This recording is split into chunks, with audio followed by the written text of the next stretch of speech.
Oh, I'm sorry. There I am. Good morning, everybody. David McLeod coming to you here from Belmont, California. This is episode 77 of Life Mastery TV. Can you believe it? 77 consecutive episodes. Man, that's pretty amazing. I am so excited and so proud of the work that we've done. And I want to, introduce my co-host, my co-producer, my partner, Tommy Stoffel, because he's a big part of this too. Hey, Tommy, how you doing out there in Pittsburgh? Hey, David, doing great. Yep, coming to you from overcast Pittsburgh today, where I guess there's some hurricanes going to be walloping us this afternoon, but outside in a safe place right now. So, yeah, let's just get into it today. We're going to be talking about kind of our nickname that somebody gave us a while back, the Soul Talk guys. We're going to be talking about Soul Talk. And today we have a special guest, Susie Daggett, joining us. Susie, say hello and introduce yourself. Hi, everybody, and thank you both, David and Tommy, for letting me be on your 77th show. I'm sure there's something good about numerology with that, but I'm not keen on that. I'm keen on the soul. I love to talk about the soul. My website is susiedaggett.com. I write. I have one book out and another coming very shortly, and I'm an intuitive business and life consultant. So that's a quickie. Wow, an intuitive business and life consultant. Does that mean you consult about intuitive business, or you use your intuition to consult about business? I use my intuition to tune in to the energy that somebody is, what their question is. And there's, as you know, there's potentialities within all of us that live in our field, as I explain it. And whatever the strongest potentiality that they want to pull in, somehow I get into, I'm not even sure what it is, but I can feel it. And then we just start discussing it, and I give them ways to find themselves within that pattern and ways to work themselves towards clarity. And then the light bulb goes off, and boom, they've got permission to be themselves and permission to go after what they choose to do. As you know, many of us are in a huge muddle. We just talked about that for a second. The world is in a muddle.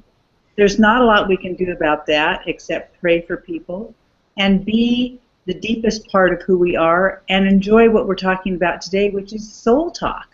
Love that.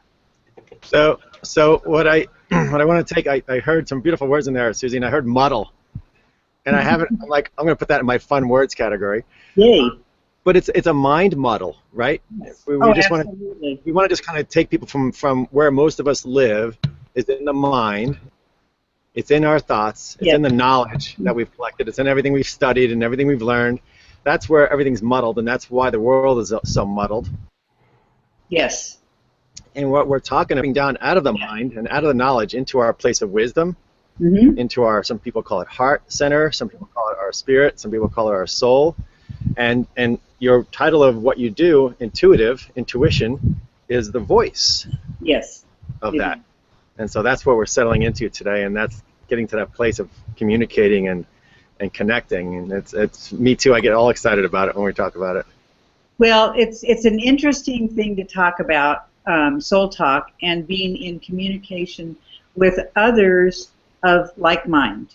And we all know we can go out to lunch, go to a party, take a walk with somebody in our business life, and immediately have that attunation with somebody. And then others, it's just far off in left field. They think we're crazy.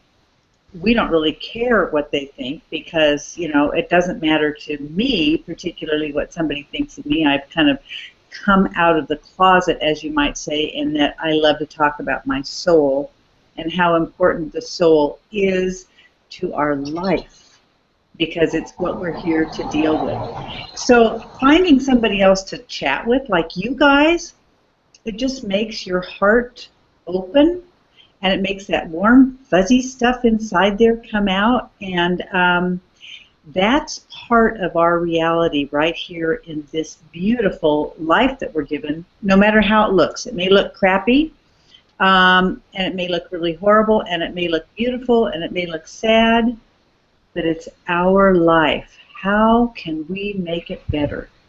And sharing our deep thoughts with each other is one way. Yeah, I think that's really an important thing here, that there is what is out there. There is all that stuff, there is everything out there, and then on top of that, there's my reaction, there's your reaction, there's the way we respond to it. And that's really, I think, mostly we tend to respond from a place of our reactive mind. Yes. A lot of us anyway. When we respond from the soul, there's a whole different kind of response that takes place. I think when we respond from the soul, we're responding from a place of love to begin with. Whereas when we respond from the mind, we tend to be responding from a place of fear. So I think what we're talking about here is this idea of soul talk is really an alternative phraseology might be love talk. Hey. Love talk. Because that's what we're doing. We're connecting in with the essence of who we really are, which is love. Mm-hmm. And we're finding a way of sharing that with other people and co-mingling the love together. Or as the common phrase goes, making love, not war. Yes, yes. And you can do that with people who are not a complete like mind. They're not, maybe not in your, as we would call, soul group or whatever, because you can use common language that they understand that make them feel good, and not let them be completely reactive to everything, but starting to be proactive to the idea of being open and responsive and loving and kind, rather than being, putting the face on and backing away and being fearful. Instead, their shoulders go down and their chest goes out, and they're more open. And that's you can do that with anybody if you desire it. You can have a certain soul talk with them, no matter what religion or background or cultural thought they have that you don't care. Yeah. Yeah. It doesn't matter who you are, where you are on the planet, what color, race, creed, none of that matters, right? When you connect at the soul level, it's just you're all equal, you're all the same. That's what just makes you smile about it. And you can talk to anybody on the planet, any age. And some key things in here, the fear, you mentioned fear, Susie, and that's, again, brain stuff, mind stuff. The openness and the love and making love is all heart stuff. And I want to ask you guys how you kind of get into these conversations, because something I've been doing lately is I'll hear somebody say, well, I think this, and I think that. And I'll kind of, take the conversation and say, well, how does it make you feel? How do you feel about that? And instantly the brain goes, and they have to go somewhere else and look for that answer. And that's one nice way to help people drop into that exchange. I don't know if you have any ways to kind of there bring that are open. people too, though, who think their feelings, and we have to be careful about that, because I hear this all the time. So how do you feel about that? Well, I feel like it's a problem with X, Y, or Z. And I said, okay, if it really is a problem with X, Y, or Z, what emotion does that bring up for you? What feeling does it bring up for you inside your body? Without trying to make them wrong about saying, by the way, that wasn't really a feeling, that was a thought. Anyway, that's kind of the way people talk. And not only that, we're encouraged to talk that way. We're encouraged to change the way we speak from I think, or I have this idea, or I have this belief, to I feel like, or I feel as if, or I feel that. This is a common problem in our language, and we are doing ourselves a disservice by pretending that we're feeling when actually we're just thinking. Well, and this is actually a commercial for my new book. Did you know that? Thank you. You're welcome. My new book is called From Ego to Soul. And it's understanding what the soul feels it needs, because the soul has needs, and what the ego thinks it wants, because the ego has wants. It wants you to be safe. That's its primary job. And that's why it instills fear in you. For the soul wants you to be open and responsive and respectful of different things, but that does drop into the emotions. And people can do that, but they have to be presented with a little palette in order to understand that there is a difference, because culturally we're taught to think, and we come from our neck up, and we don't do the 13-inch journey, which is from our head to our heart. And so that's what you guys are all about. You're the 13-inch journey guys. Yeah. taking people on a journey, and sounds like you are too. And and a beautiful distinction, the wants and the needs, right? And you know, the Rolling Stones song's pasta, and you can't always get what you want. Yeah. But if you try, you'll find you get what you need, and you do always get what you need when you can drop in and get into that emotional place and ask from there, even if it's a conversation or an ask of the universe. When you're asking from that place, you will get what you need always. You'll always get answers, and therein a little bit, Susie, again, to this intuition. It's always a little bit of a mystery for people, right? Because it's kind of a subtle voice, quiet voice, and it gets, you know, I call it the cave-in. The mind caves in on top of it as soon as it speaks. Any thoughts or ideas or suggestions around how to hear and trust your intuition? Well, the thing is there's a huge difference between the soul and the ego, as we all know. The soul will whisper quietly to you, and it comes quick, and it's a nanosecond, and if you don't grab it and say, aha, then you're off running into your ego, which is much louder because culturally that's what we're taught to listen to. And we're not allowed in some cultures to pay attention to the intuition. But we're starting. It's starting more and more, you know. A gut feeling is really typical. And then people get confused about the emotions behind an intuition. A true intuition is not emotional. It is not geared towards, there's a cute guy, let me go get him, I know he's mine. That is thinking. If you get something like, there's a guy, and you don't know the person, you don't know anything about him, but you feel that heart connection, pay attention to that. Or there's a job that I want. I don't want that one. You don't know why you don't want something or why you want something, but if you pay attention, it will come to you. It's very powerful. I use it. I live it. I live it. And you guys probably do too. Yeah, I think that's great. I think we have a slightly different mindset on this, and you know, that's perfect. We have different ways of describing things, and that's why there are so many teachers out there, I think. You know, you have your way of describing things, and that will resonate with a certain number of people. I have my way of describing things, and that will resonate, and maybe there'll be some overlap. And this is all good, but that's the whole point of Soul Talk, isn't it? Yes. We have to get the message out there. We have to bring it forward and let people decide for themselves what they resonate with. Mm-hmm. And each of us knows what it means to resonate with something. All of us knows that feeling. I know what it means for me in my heart. You know what it means for you in your heart. But I may not be able to describe exactly how that resonance might feel for you. I can only describe how it feels for me. Well, so, I have to say that we recognize resonance because we speak that language. People who don't know that word and don't speak that language, they go, well, what does that mean? And they don't recognize that energy flow because they've not been given permission to think in that way. You and I and Tommy can give them permission to think that there is an energy flow that comes out for some people as love, some people as intuition, some people as just a basic connection. You may never see that person again. You may never experience anything with them, but there's an energy connection that is so fabulous, and that's what we're talking about. Yep. Yeah, and it's hard, and like we're dancing around, it's really hard to put words to it because it is a feeling. I think you said it very nicely, and this again, language-wise, but it's not an emotion. It's not like, but it's a sense. It's almost like you're sensing it. It's like you said, the gut kind of feel to it, and yeah, it doesn't pop a lot of emotion. It's almost like a sense of knowing. It's a sense to me of being right. It's a sense of, oh yeah, that's true.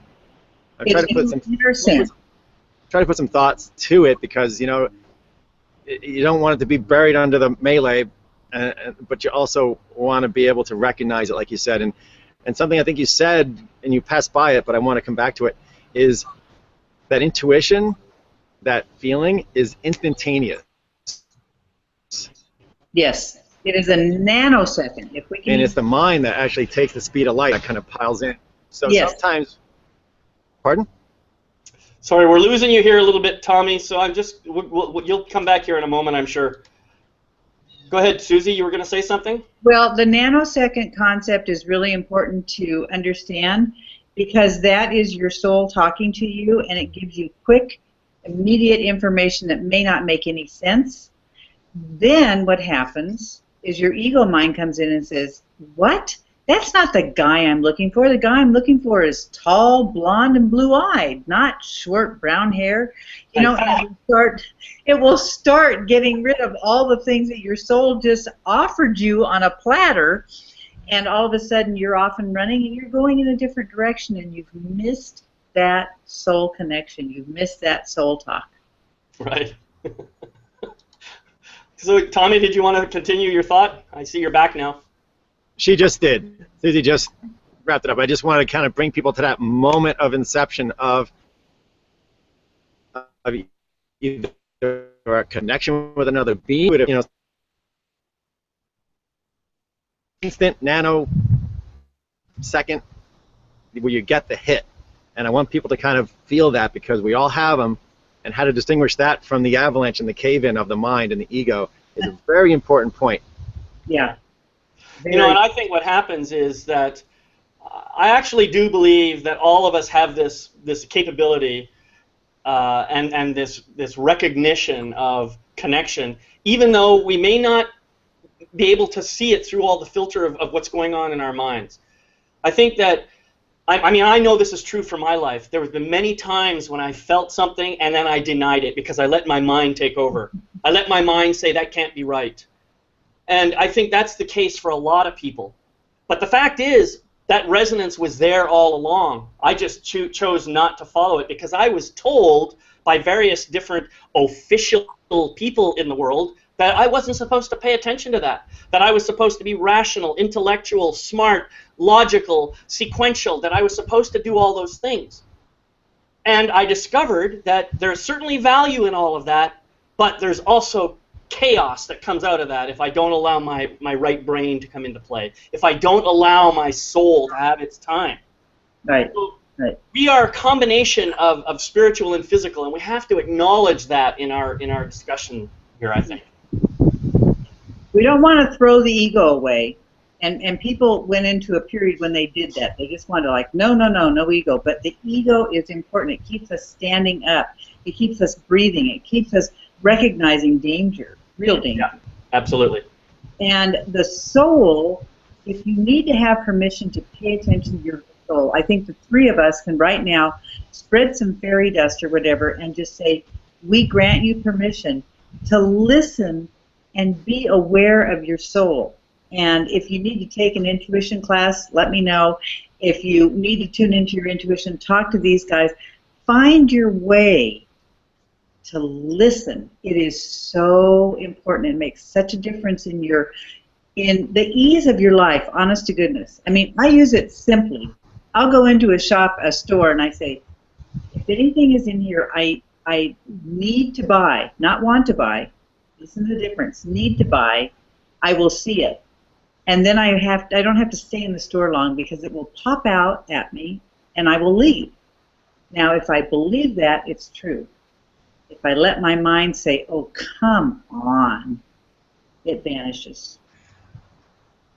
Right. So, yeah, beautifully said, and great examples and real life examples of what we can do.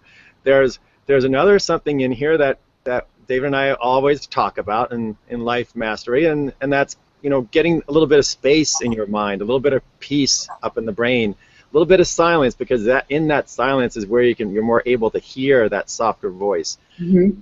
And so it's really important too to be doing that too, to be doing whatever it is, your shadow work or your chatter work or whatever it is, you know, that we teach, and we start to quiet the thoughts a little bit.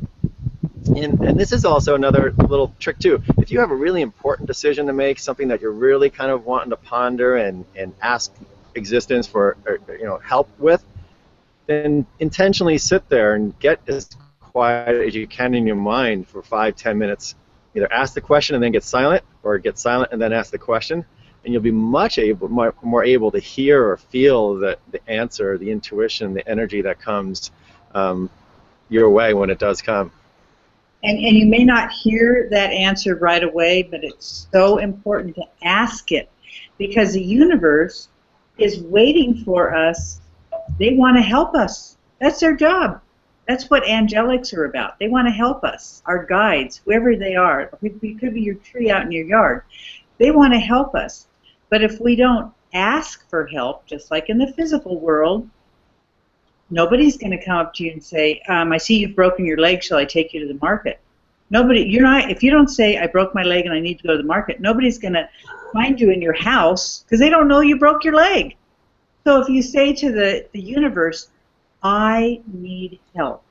There's this big decision, I got to make it, and I just went through this with one, and I need to know it's complete. Boom, the word complete comes to me. I go, okay, it's complete. I can stop fussing with it. But you've got to ask.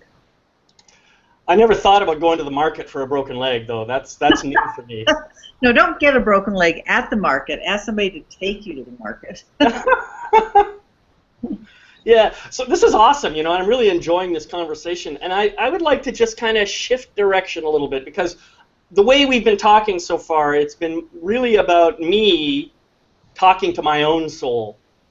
And yet, there's another perspective here that I think is important, and that is me talking to another human being at the soul level. And that's what I want to kind of bring our focus on. I mean, we're doing that here today, I think, you know, the three of us. I want to give people permission and encouragement and inspiration and motivation to start doing that with everybody they meet. So let's kind of take that direction for a little bit and see where that goes. Who wants to start?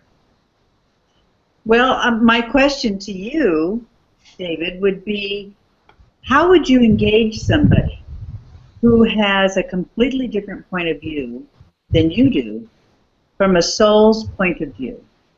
How would you engage them in a conversation to bring them soul to soul?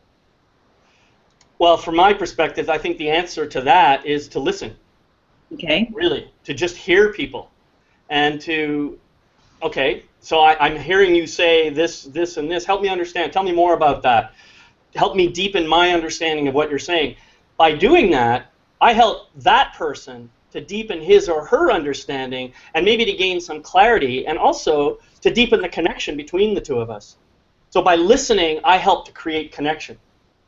And I would add to that, listening with neutrality, because you're not trying to change somebody. Exactly. Have them come to your church of what's happening now. You're only there as a person to connect eye to eye, heart to heart, not right. head to head. Yeah, you call it listening with neutrality. I call it listening to understand. Okay. I think it's pretty much the same, and with genuine, authentic curiosity, not with a desire to, you know, give me all the juicy details. And I'll put another. Yeah, go ahead, Tommy. I'll put another word in there. I listen with what I call, you listen with presence. And to me, that's, you know, quieting my own mind again and listening to somebody and just intently, without trying to think about what to say next, without trying to guess what they're going to say next, without trying to jump to conclusions, without trying to judge, without trying, you just sit. It's such a magical gift, and it takes some practice. It took me some practice, and I'm still practicing it, to just listen with a quiet, still mind.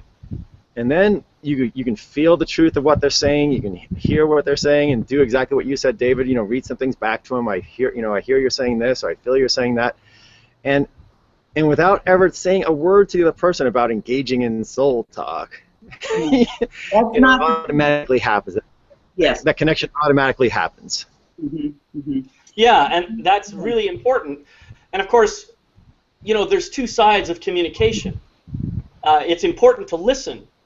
But at some point, the energy will shift, and now I'll have an opportunity to speak. So when I'm speaking, the important part for me is to speak my own truth, to speak, you know, from my place of how I perceive things. And when I recognize that I have a judgment about something, I should simply own it as a judgment. and not just simply say that is fact to me. You see, this is where I think having an awareness of what it is I'm saying, so that you have an easier time understanding what I'm saying, also deepens the connection. Yeah, being real with your authenticity in your conversations.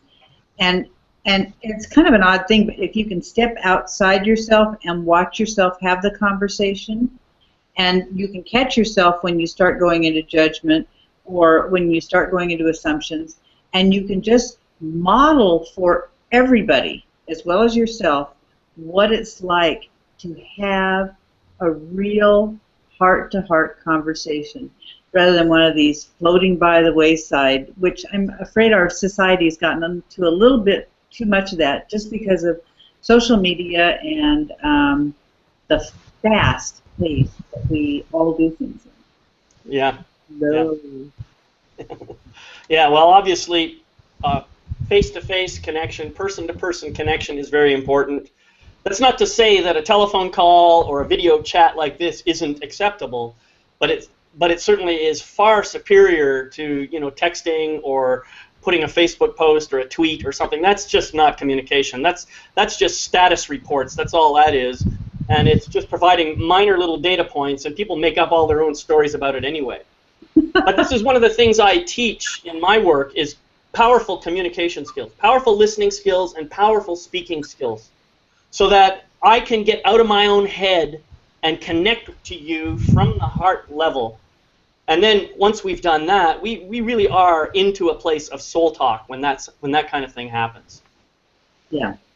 Yeah. You know, I have some of my dearest spiritual friends, and my connections are people some of them I haven't even met in person. And either through Skype or through FaceTime, we do this. We have weekly meetings, a half hour or an hour, depending on who it is, and we get on this computer, and we can transmit that energy wherever. I don't know how it works, but I am soul talking, very spiritually, very connected, very much, you know, love passing between the beings through this computer here, and I know it works, and it's pretty amazing. Yeah, it does. That's the same to me as face-to-face, because we can see each other, we can feel each other's energy, and that, as David said, that's far more powerful than a tweet. Yeah. So, soul talk. What can we offer to our viewers today as a little exercise that they can do to engage in soul talk with all the people they come in contact with? You want to start that off, Tommy? Yeah, David, and to start it off is to start it off. You know, if you know you're meeting with somebody or going to be in a conversation with somebody, or even if it happens, you know, a stranger on the street, the intention there is that you want to engage that person and connect with them, and just set that intention. And so at first you're setting that intention of opening up. Now you're open, and you're not blocked or feared or anything like that. So setting the intention, I think, is step number one. And Susie, where might you go next? Well, I would say consider the pause. So what that means is when you're chatting with somebody, you know, give them entree to start off, and listen, as we've been talking about, listen deeply, and then do the pause, not a long pause, but a pause where you start creating that connection, because they're going, whoa, what's going to happen now? And all of a sudden they become engaged. They're not like thinking about, should I text somebody about something, or should I get this phone call? They're right there with you. And that becomes powerful as you connect with people. And then just watch your language carefully, that you're not jumping into any judgment, and that you're showing everybody, yourself included, that you can do a connection that is valuable. And that goes way out in the world. Yeah, your idea of the pause there, Susie, is I call that intentional interruption.